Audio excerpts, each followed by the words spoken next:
రోజు పిల్లలందరూ ఉన్నారు, ప్రతి ఒక్కరి చేతిలోని మొబైల్ స్మార్ట్ ఫోన్ ఉంటుంది. స్మార్ట్ ఫోన్ లేకుండా ఏమో ఇంట్లోని చెప్పబెట్టకుండా పర్స్ అయినా తీసుకెళ్తామో తెలియదు, కానీ మొబైల్ మాత్రం ఉంటుంది. పర్సులు పెట్టుకోవడం మర్చిపోయారు, ఎందుకంటే phone pay, Google pay, everything in phone.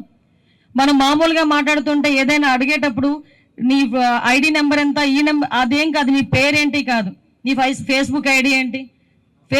Facebook లేదా, టెక్స్ట్ బుక్ లేకపోయినా అంత ఆశ్చర్యపోం, కానీ ఫేస్బుక్ లేకపోతే మాత్రం చాలా ఆశ్చర్యపోయే పరిస్థితులు ఈరోజు ఉన్నాయి. ఒక పక్క ఫేస్బుక్, ఒక పక్క ఇన్స్టా, ఒక పక్క స్నాప్చాట్, ఒక పక్క ShareChat, Twitter, at the same time మళ్ళీ మనకి టెలిగ్రామ్. ఎన్ని యాప్స్ ఉన్నాయంటే మనకి కమ్యూనికేషన్ పెంచుకోవటానికి, అట్ ద సేమ్ టైం మనల్ని మనం ముంచుకోవటానికి కూడా. అంటే అన్ని యాప్స్ నుంచి మన తాలూకు ఇన్ఫర్మేషన్ని మనమే ఇంకొకరికి బయటకు పెడుతున్నాం. ఫర్ ఎగ్జాంపుల్, నేను తప్పుగా అనుకోవద్దు, చాలా మంది అమ్మాయిలు అబ్బాయిలు ఏజ్ గ్రూప్లో ఏం చేస్తారంటే జస్ట్ ఒక క్లిక్, ఎక్కడికి వెళ్ళినా ముందు ఒక సెల్ఫీ, ఈవెన్ తినడానికి కూర్చున్న తర్వాత కూడా మనం తినే వస్తువు కూడా చిన్న ఫోటో పెడతాం, ఆ లొకేషన్ షేర్ చేస్తాం. అంటే ఏంటంటే మనం తినేది కూడా ప్రపంచానికి తెలియాలనుకుంటాం. మనం తినేదే ప్రపంచానికి తెలియాలనుకునేటప్పుడు మన తలకు ఇన్ఫర్మేషన్ వాళ్ళు ఎంతసేపట్లో తీసుకుంటారో ఒకసారి ఆలోచించండి. అంటే ఈవెన్ నిన్న నేను మా వాళ్ళతో మాట్లాడుతున్నప్పుడు చెప్తున్నారు, పిల్లలందరూ చాలా అలవాటు ఏంటంటే జస్ట్ ఈ ఫింగర్స్ ఇలా పెట్టి క్లిక్ చేసుకుంటారు. ఈవెన్ మన ఫింగర్ ప్రింట్ సంబంధించిన దీని రేఖల్ని కూడా వాళ్ళ ఐడెంటిఫికేషన్ చేసుకున్నంత జూమ్ చేసి దాని నుంచి కూడా మన తాలూకా మొత్తం బయోడేటాని అంతటిని పక్కకు తీసే పరిస్థితి. అంటే ఇది చెప్పుకోవడానికో వినడానికో కొంచెం జోయల్గా ఉండొచ్చు, అవునా ఇంతలాగా చేస్తున్నారా అని అనుకోవచ్చు, కానీ దీని ఇంపాక్ట్ ఎంత పడుతుందంటే మీలాంటి చిన్న చిన్న పిల్లలు సూసైడ్లు చేసుకునే పరిస్థితి వస్తూ ఉంది. మా దగ్గరికి చాలా కేసెస్ వస్తాయి. అమ్మాయిల ఫోటోలు ఒకసారి ఫేస్బుక్లోనే ఎక్కడో ఒకసారి మీరు అప్లోడ్ చేస్తారు, అప్లోడ్ చేసిన వెంటనే మీ ఫొటోస్ని మార్ఫింగ్ చేస్తారు.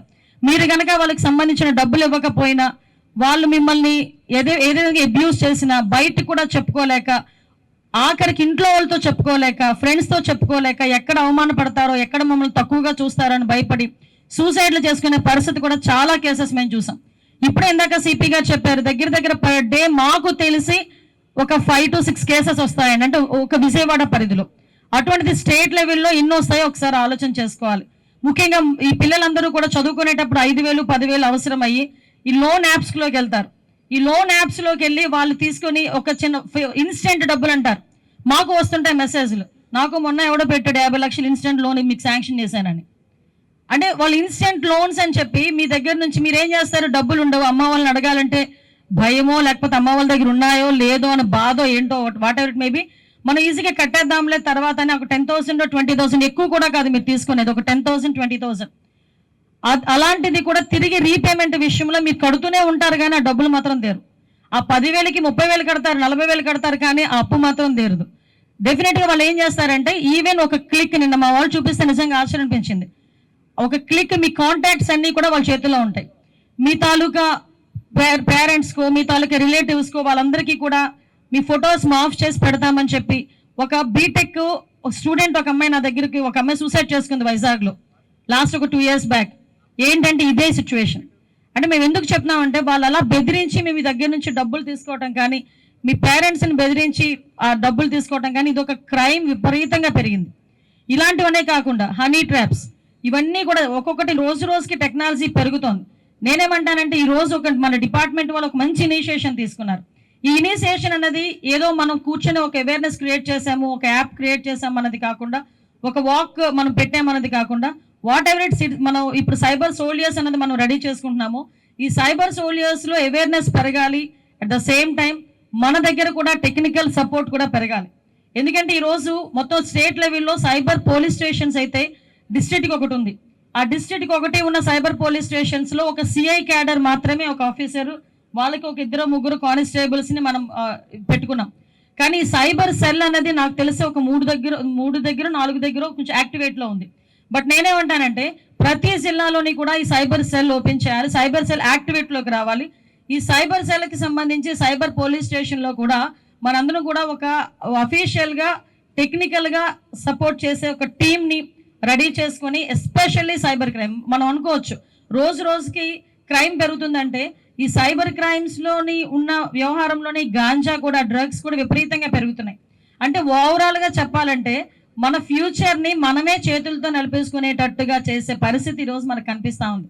ఎవరో మనల్ని చెడగొట్టక్కర్లే, మన ఫోనే మనల్ని చెడగొడుతుంది ఈరోజు, మనం యూజ్ చేసే యాపే మనల్ని చెడగొడుతుంది ఈరోజు. మన భవిష్యత్తుని ఎవడో పాడు చేయక్కర్లే. ఈరోజు మనకి మనమే పాడు చేసుకునే టూల్స్ అన్ని కూడా మన మొబైల్లో ఉన్నాయి. అన్నెసరీ క్లిక్స్, ఇందాక ఎవరో అక్కడ పెట్టారు, థింక్ వన్స్ క్లిక్ వన్స్ అని చెప్పి.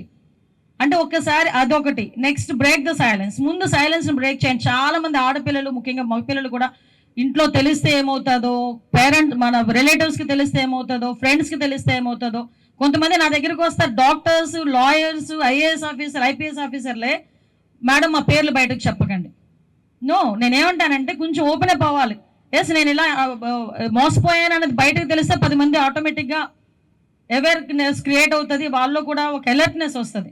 సో మేమేమంటామంటే ఈరోజు మన డిపార్ట్మెంట్ తరపు నుంచి కూడా కంపల్సరీగా సపోర్ట్ చేయాలి, డిపార్ట్మెంట్ కూడా సపోర్ట్ చేయాలి. వాళ్ళకి కావాల్సింది ఇందాకే అన్నారు, మనకి central cyber crime coordination team కాదండి, ఒక state cyber crime coordination team ఏర్పాటు చేయాలండి. దానికి ఆ దిశగా ముందుకెళ్ళాలి మేడం అని చెప్పారు. డెఫినెట్గా ఆ విషయంలో మేమందరం కూడా సపోర్ట్ చేస్తాం. గవర్నమెంట్ పరంగా మీకు సపోర్ట్ చేస్తాం. ఎట్టి పరిస్థితుల్లోని ఇప్పుడు వరకు అయింది ఒక ఎత్తు అయితే, ఇదే అంటారు prevention is better than cure. మనం అయిపోయిన తర్వాత ఆ డబ్బులు ఎలా తీసుకురావాలి అనే దాని మీద కన్నా అవ్వకుండా చూసుకునేటప్పుడే మనం ఒక సక్సెస్ఫుల్గా స్టోరీస్ మనం రన్ చేయాలి.